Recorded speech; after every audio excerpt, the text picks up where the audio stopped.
دەم باش خوێندەکارین هێژا ئەز مامۆستا حەسەنم ئەمێ ئیرۆ وانەیەکە نوژێ پرتووکە بیرکاریە رەفاشەشان ببن شخوا مە بەریا هاد وانەیە چووی دە مە دەرسا خوا یا وانەیە خوا یا کەرتان مە بر مە بەحسا کەرتان کرد شخوا هەن پرس جەمە مابوون مە گۆ ئەمێ وان سەر لێ نووسا خوا چارەسەر بکن پشترەژی ڤیدیۆیا ئیرۆدا ئەمێ وان جۆرە چارەسەر بکن شپۆک و هون تەکەس بکن کاک و ڕاستە یانجی شاشە هامێ بەریاک و ئەم دەست بە وانەیە خوا بکن ئەو پرسێن کە دۆ مەرە مابوون ئەمێ وان چارەسەر بکن پشترەژی ئەمێ دەرباسی وانەیە خوا یانوو ببن جەمە چەند پرس مابوون مە میناکە ئا دوێمە چارەسەر کردبوو ناوێ ئێ جورەیەن کەرتان مە نویساندبوو میناکە سەیەم جەمە چ هەبوو ئەم کەرتێن لەژێر بە ئاوایی هەژمارە کەرتی بنویسن کەرتێن لەژێر بە ئاوایی هەژمارە کەرتی ئەم بنویسن جەمە چ کەرت هەیە هەفت بەلاوی پێنجان هەفت بەلاوی پێنجان مەگۆ دەستپێکی چاوە ئەم کەرتە خوا یا هەفگرتی دکن هەژمارێکە کەرتی بە ئاوایی پارڤەکردنی بە ئاوایی پارڤەکردنی هەفت بەلاوی پێنجان هەفت بەلاوی پێنجان هەفت چەند پێنج تێدەنێ تەنێ پێنجێک تێدەیە مێدەینن یەک نهامێ یەک هەفدانی پێنجا بکن ئەمێ یەک هەفدانی پێنجا بکن یەک هەفدانی پێنج خۆ پێنجە ئامی کارانینا دەرخستنێ بکاربینن هەفت دەرخستن پێنج دمینە دۆ وێ دەرجەمە ئەنجام یەکە خۆ پارڤە دکە ئەو خۆ پارانە و ماییژی دۆیە نهامە گۆش بۆکۆ ئەم بە ئاوایی هەژمارە کەرتی بنویسن مەدگۆ ئەم ئەنجامی دکن هەژمارە تام پاران خۆک خۆ دمینە و ماییژی ئەم چوونە پارێ دنویسن ماییژی ئەم دشوونە پارێ دنویسن وی ئاوایی کەرتامە یا هەفت بەلاوی پێنجان بوو هەژمارەکە کەرتی یەک دۆ بەلاوی پێنجان یەک و دۆ بەلاوی پێنجان کەرتامە یا دوویەم چییە نۆزدە بەلاوی سێیان نۆزدە بەلاوی سێیان جەمە مەگۆ مێ دەستپێکێ چ بکن مێ پارێ نۆزدە بەلاوی پارانێ بکن نهال جەمە یەک بەلاوی سێیان چێ نابێ نۆزدە بەلاوی سێیان مێ دەستپێکی هەژمارە یەکێم بەلاو دکن چێ نابێ ئەم هەردوو هەژمارە بە هەورە بەلاو دکن نۆزدە بەلاوی سێیان چەند سێ نۆزدەهاند هەیە چەند سێ نۆزدەهاند هەیە شش سێ تێد هەنە شش سێ شش هەفدانی سێیان شش هەفدانی سێیان حیژدەیە هامێ کارانینە دەرخستنێ بکاربینن نۆزدە نەه دەرخستن حیشت یەک و یەک دەرخستن یەک سفر هال جەمە ئەمێ چاوا بکن کەرتە یانژی هەژمارە کەرتیش خۆ پاران مەگۆوە کۆدمینە ئەنجام دبێ هەژمارە تام و ماییژی خۆم سفرێ نانویسن تەنێمە یەکێ بنویسن ماییژی دبێ پار کەرتامە یا نۆزدە بەلاوی سێیان دەبێ شش تام و یەک بەلاوی سێیان شش تام و یەک بەلاوی سێیان دەمام هەژمارە خۆیان کەرتی دخوێنن ئەم بێژن شش هەژمارە تامە ئەم بێژن شش تا یەک بەلاوی سێیان شش تام و یەک بەلاوی سێیان نهال جەمە کەرتامەیە داوی چیە یازدە بەلاوی چاران یازدە بەلاوی چاران ئەمێ یازدە هەم بەلاوی چارا بکن چەند چارد یازدەهاندە هەیە چەند چارد یازدەهاندە هەیە دوو چار تێد هەنش بەرگۆ سێ چار دبن دوازدە زیاتر یازدەهاند ji bo دەینن دۆ هەفدانی چاران چارە نامێ کارانینا دەرخستنێ بکاربینن یەک دەرخستن چار چێ نابم یەکێش بەر ببن ئەف دبە سفر و ئەف ژی دبە یازدە یازدە دەرخستن چار یازدە دەرخستن چار ئەنجام جەمە هەفتە وش خۆ سفر ژی دمینە سفر سفر ژی دمینە صفر نهال جەمە کەرتامە یازدە بەلاوی چاران بوو چێ شخۆمە دێژن پاران ئەو پارانە ئەنجامە دبێ هەژمارە تام و ماییژی دبێ پار جەمە بوو چێ یازدە بەلاوی چاران بوو دۆ تام و هەفت بەلاوی چاران دۆ تام و هەفت بەلاوی چاران نهال جەمە پرسا داویژی چه هەیە هەژماری کەرتینە ئەمێ وان بکەین کەرتێن هەفگرتی هەژمارین کەرتینە ئەمێ وان بکەین کەرتێن هەفگرتی بەرەڤاژی vê karanîneyê. Em bala xwe bidênê çawayê جمع دەستپێکێ 5 تام 2 بەلاوی 3 هەیە 5 تام 2 بەلاوی 3 ئەمێ چاوە بکەن مەگۆ ئەمێ هەژمارە تام هەفدانی پارانێ بکەن و پشترە ئەمێ کۆمی پارێ بکەن هەژمارە تام هەفدانی پارانێ و پشترە کۆمی پارێ شخۆ پاران کەرتان و پاران نایە گوهرتن تجاری پاران نایە گوهرتن ژبەر کو li gorî paranî dema me kertê xwe awayî şikil çê dikir li gorî paranê me şiklê xwe parçe dikir ji ber vê yekê tu carî nabe ku paran were guhertin niha em parana xwe naguherînin 5 hevdanî 3 komî 2 dîsa par 3 dimîne 5 hevdanî 3 15 5 hevdanî 3 15 komî 2 17 جمع انجام دبی چه؟ انجام دبی 17 بلاوی 30 17 بلاوی 30 کرتا دویم 1 تام 7 بلاوی 80 1 تام 7 بلاوی 80 ها دیسان بیجن پارانا منای گوهرتن 1 هفدانی 80 کومی 7 8 دیسانای گوهرتن 1 هفدانی 80 نه هفدانی 9 کومی 7 16 مادام الجمع ببورینن 1 هفدانی 80 8 خو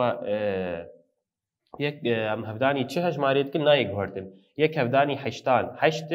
و کومی 7 15 کومی 7 15 جمع انجام دبی چه 15 بلاوی 80 15 بلاوی 80 وی آوایی پرسین کو د ویدیویا چو د مجوار کربو وک کاری مالی اف چاره سریا وانه بهبی مکو و اوای کی راست چاره سر کربه نهاجی می ورن سر وانه یا خو یا ایرو سر وانه یا خو یا ایرو شوال گور جو خویای کرد وانه یا ما یا ایرو بناوی کرتین دهینه مناوین کرتین دهی چما ان بیجین کرتین دهی هذا سبيكي تبي روامد جو كرت شبو کرد جه انجاما پارفکرنی تی تواهیه کی پارچه دکن وان پارچهینش تواهیه با آوایی کی وکه بلاوی چند کسان دکن تواهیه کی وی پارچه دکن وان پارچهیان با آوایی کی وکه بلاوی چند کسان دکن ممکن هر کسک 2 parça بگیجی ممکن parça یک بگیجی ممکن 3 parça بگیجی ممکن 4 parça بگیجی لیا گرینگ چیه کو او همو کس باوایی کی وکه پارچه وان بلاو ببین اگر یک پارچه یک بگیجی دوی کو همو کس پارچه یک بگیجی وان اگر کسک 2 parça بگیجی وی دوی همو کس 2 parça بگیجی وان یعنی باوایی کی وکه وان parçayan بلاو دکن شو مدگو کرد چاوایی کرد آوایی نویس دمام کرد اخو دنویسن جتوچ پکتی هجمارک الجور هجمارک البنی و نافراواند خیزیک بچوک او هجمار الجور ام جرد بیجن پار هجمار البنی ام جرد بیجن پاران و خیزیکات نافراواند جی خیزیکا کرتیه خیزیکات نافراواند جی خیزیکا کرتیه نهال جمع کرتین دهی دمان بیجن کرتین دهی چنه او جی بخوا کرته جی پار و پارانی و خیزیکا کرتی پکتی پارش خواه هجمارکه چه هجمار به ام بیجن میناک 3 پارانی جا چی پاران دوی 10 به یان جی 100 به یان جی 1000 به یان 10,000 به یعنی دکرتین دهیده پاران چاوایی تنی هجمارا یکی و چند صفر پشتوینه هجمارا یکی و چند صفر پشتوینه ممکنه 10 به ممکنه 100 به ممکنه 1000 به ممکنه 10,000 به دوی ته هجمارش بلی 1 و 0 در باسی پارانه نبن دوی ته هجمارش بلی 1 و 0 در باسی پارانه نبن افچی نوانا کرتین دهی یعنی وکه میناک بیشنش خواه وکه میناک اکومن بی ساندیه 3 بلاوی دهان 5 بلاوی صدان 15 بلاوی صدان بیشی میناک 215 بلاوی هزاران مادام الجمع د پارانی دجبلی هجمارا 1 و 0 1 و 0 1 و 0 1 و 0 تنهي بيدمي اف كرت الجمع كرتك دهيه يعني دمان بيجين كرتا دهي نتني پاراناوي وي دهبه ده صد هزار ده هزار تني هجمارا هيك و هجمارا 0 تيدا هي ها اگر اموان کرتان باوای شکل ام نشان کش خو هر دم ام کرتی خو باوای شکل نشان بکن ام چاوا بکن مثلا ام بیجین میناک اف كرت باوای شکل اف تواهینا ما تقول كرت الجمع بشكش تواهیه كرت الجمع چی بشك جی تواهیه اف تواهیه می تواهی اخوا لگوری چه نشان پارچه بکن ام لگوری پارانی پارچه بکن مادام الجمع من چند پارچه 1 2 3 4 5 6 7 8 9 10 ما کرد 10 پارچه چماش برگو پارانامه 10 نامی چندان جوان رنگین بکن امی چندان جوان رنگین بکن لگوری پاره امی سیان جوان رنگین بکن لگوری پاره امی سیان جوان رنگین بکن وی آوائی ام ناست کن اف کرت آمه با آوائی شکل دبه وی آوائی بالا خوب دینه نیوه دهان چی نیوه دهان 5 نیوه دهان 5 سهش پنجام بچوکتره جبر کو سه جنیوه دهان بچوکتره ام بالا خود دینه جه رنگین کری جنیوهش تواهی بچوکتره جبر کو سه جنیوه دهان بچوکتره سه جنیوه دهان بچوکتره ان بینن چاوا جه رنگین کری جنیوه تواهی بچوکتره جه رنگین کری جنیوه تواهی بچوکتره اگر مینا کم بیجن اف کرتامه 55 بلاوی صدیه بالا خود دینه اگر ام بکن با آوای شکل ام بکن با آوای شکل 1 2 3 4 5 6 7 8 9 10 دیسا آوای آسویی پارچه بکن 1 2 3 4 5 6 7 8 9 و 10 9 و 10 اگر اموارن می چند پارچه‌ان اف جمع بو 100 پارچه می چند پارچه‌ان چه رنگین بکن 5 ام بیجن میناک اف همو دهن اف جی همو دهن بو 20 اف جی 10 بون 3 و اف جی 10 بون 40 و اف جی 10 بو 5 نهامی ورن جمع 5 و 5 امی 5 و 5 5 و 1 5 و 2 5 و 3 5 و 4 5 و 5 ام بالا خودینیش برگو 5 و 5 نیوه صدی بهتره ده شکل دجی جه رنگین کری جنیوه تواهیه بهتره جه رنگین کری جنیوه تواهیه بهتره چماش برگو 5 و 5 بخوا جنیوه صدی بهتره حال جمع چیزی هید کرتین دهی ده ام دکارن کرتین دهی با آوای هجمارا دهی بنویسن کرتین دهی دکارن با آوای هجمارا دهی بنویسن چاوا یعنی هجمارا دهی جمع چیه بیرکاری ده هجمارش خو دو بر هجماری کرتی هجمارک تام بو و کرتک حسان البروی بو حال جمع هجماری دهی جی هنه هجماری دهی او هجمارا کو بهنوک نوا خودت حوینه هجمارین دهی چنه او هجمارا کو بهنوک کی نوا خودت حوینه میناک دمان بیجن 0 ام بهنوک کی چیت کنو ام دنویسن 23 یا جی 1 ام بهنوک کی دنویسن 12 بالا خودینه هجماری ما چاوانه بهنوک نافبر اوان ده هيا اف هجماری کو بهنوک کی نوا خودت حوینه ام جوارت بیجن هجمارین دهی ایجان حال جمع چه هیه هجمارین کرتین دهی ام دکارن همان کرتان با آوای دهی بنویسن ام دکارن همان کرتان با آوای یعنی هجمارا دهی ام بنویسن کرتا دهی دبه هجمارا دهی چاوا ام بیجن میناک 5 بلاوی دهان 5 بلاوی دهان امی چاوا وی هجمارا خو یا جی وی کرتا خو یا دهی بکن هجمارا که دهی چند ام بیجن چند پینگاو هن ام الگوری وید مشن ام وی کرتا خو یا دهی کن هجمارا که دهی دەستپێکی بەریا هەمشتی ئەف خێزکا کەرتێل جەمە هەیە ئەم وەی دکن بهنۆک خۆ ئەمنە ڕاستی یەکسانی دنویسن ئەم پچکی دووری یەکسانی دکن جەمە خێزکا کەرتێ ئەم وەی دکن بهنۆک پشترە ئەم تێن ئەمل پارانێ دنەرن پاران چەند سفرت پارانێت هەنە یەکێمیش بیر بکن تەنی مێل سفرا بنەرم چەند سفرت پارانێت هەنە li gorî hejmara sifran li gorî hejmara sifran em ê pêpilkan li pişt bihnokê vala bihêlin em bêjin mînak li vê de sifrek tenê heye me pêpilkek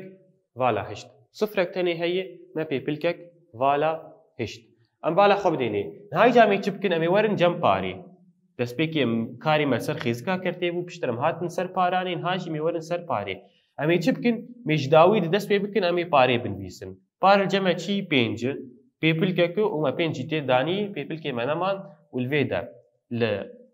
pêşiya bêhnokê em sifrekê dinivîsin li pêşiya bêhnokê em sifrekê dinivîsin vî awayî kerta me ya dehî bû hejmareke dehî kerta me ya dehî bû hejmareke dehî mînakek din dema em bêjin sê belavî sedan sê belavî sedan em bala xwe bidênê destpêkê me got em ê xêzika kertê bikin bêhnok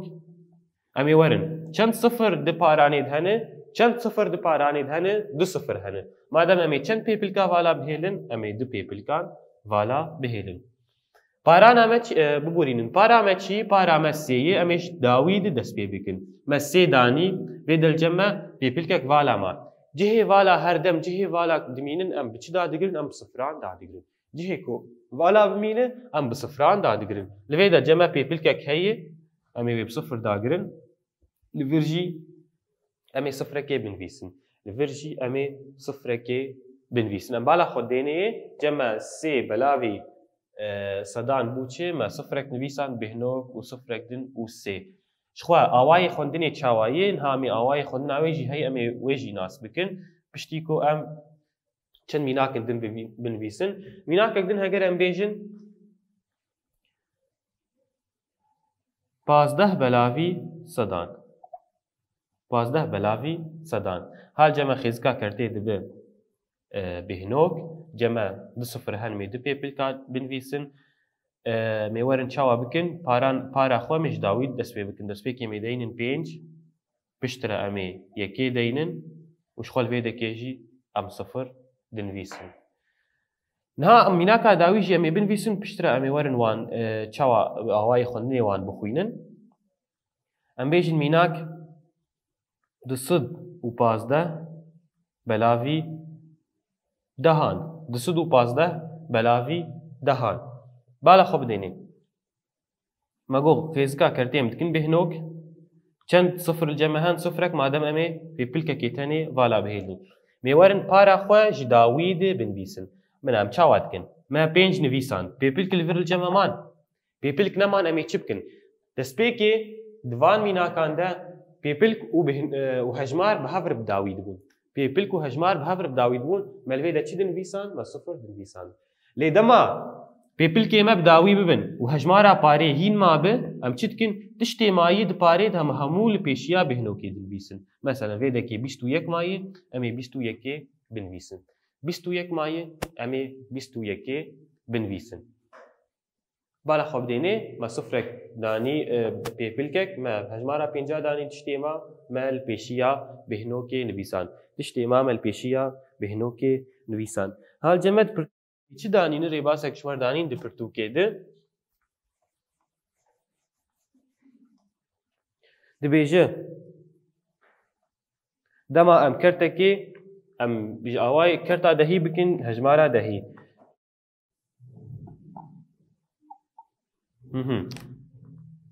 vê dekê destpêkê hejmara sifirê heye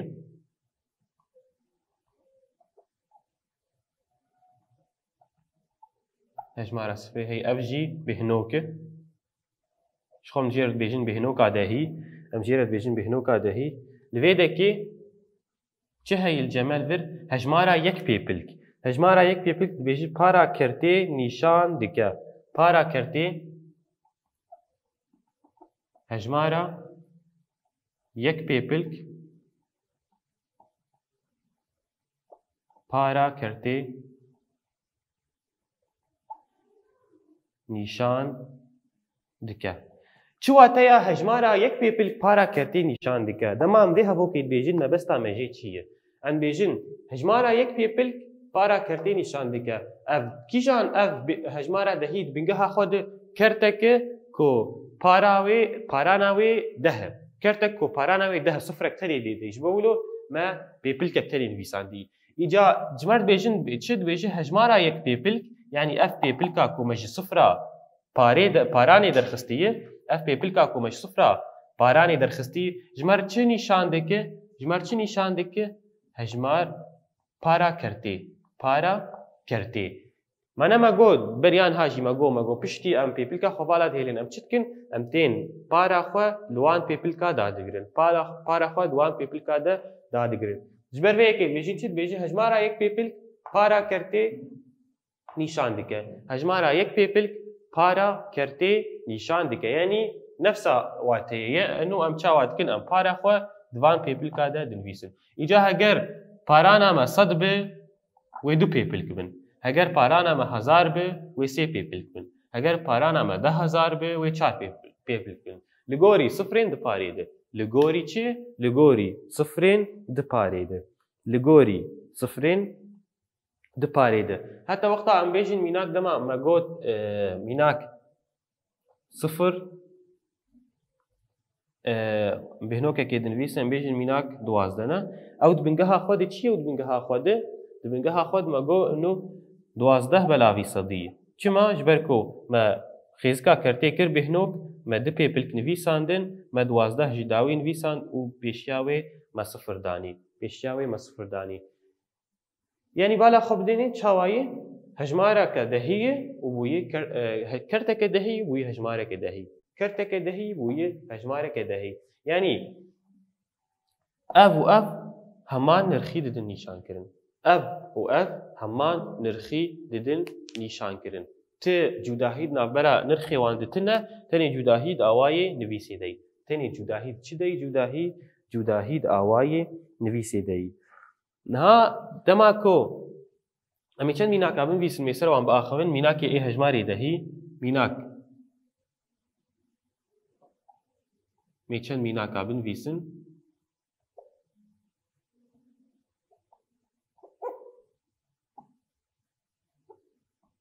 bala xwe bidênê. Dema piştî bihnokê pêpilkek tenê bi dema piştî bihnokê pêpilkek tenê bi pêpilkê ê berî bihnokê me ji war digot çi me digot yekanî, dehanî, sedanî, hezaranî, 10,000 her wekî din. Her pêpilkek û navekî wê hebû. Dema me digot mînak hejmara sîyan, hejmara sê di pêpilka sedan de bi, di pêpilka sedan de bi me jêr digot çi? Me jêr digot 300. Ew bixwe nirxê pêpilkê çi ye? Nirxê pêpilkê me digot 100 e. Lê nirxê hejmarê dibû 300. Ji ber got sê di pêpilka sedan de bû dibû 300. Niha vê derce me jî nirxê pêpilk û hejmarê di aliyê di beşê ê piştî bihnokê jî heye. Dema hejmara me pêpilkek tenê hebe, pêpilkek tenê piştî bihnokê hebe, em ji vê hejmarê dibêjin ji dehan yek. Ji dehan yek. Ne em bêjin ji dehan yek ne wateya wê hejmara yekê. Wateya wê bêjin çi dewan bêjin ji dehan yek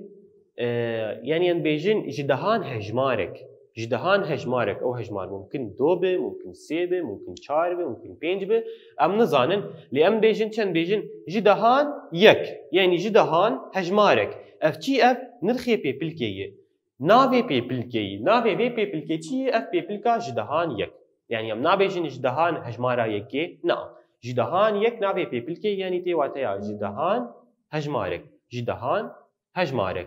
Em werin ser adin dema di hejmar bi dema di pêpilk bin piştî bihnokê di pêpilk bin em bêjin ji sedan yek.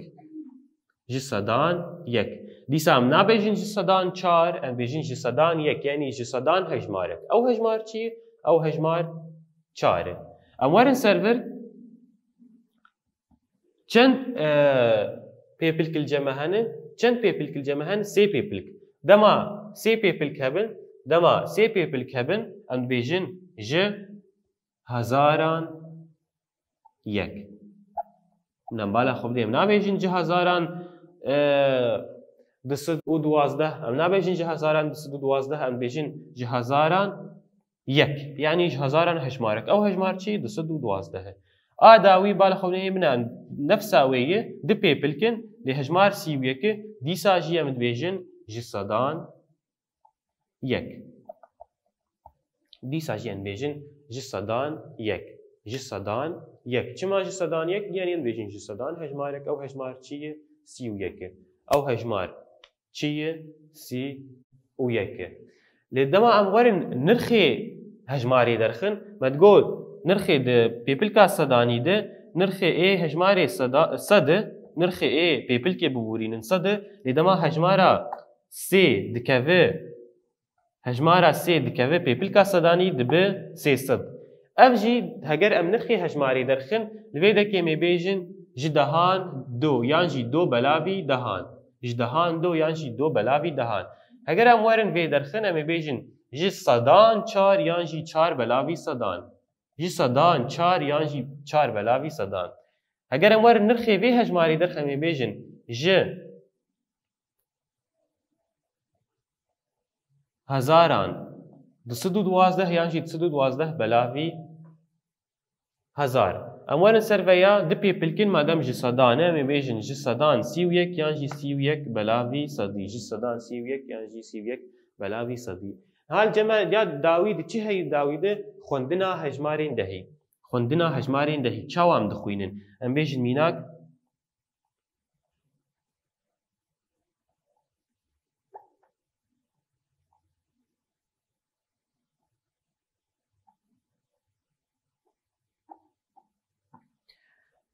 دوێ هەژمارێ ئەم بێژین چی هەژمار دەماکۆ هەژمارێک بەری سفر هەبێ ئەم وێ هەژمارێ بلێڤ دکن ئەم بێژین سێ تام جەمە چەند پێپلکەنە دو پێپلکەنە بێژین ji سەدان وەکن هامەت گوت سێ تام ji سەدان پازدە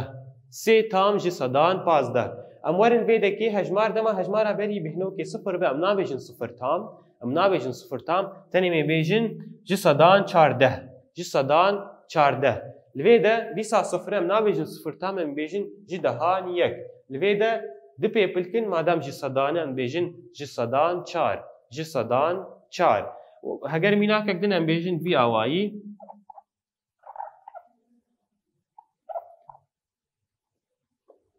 em ê bêjin çi do tam ji hezaran sed û pêncî û yek do tam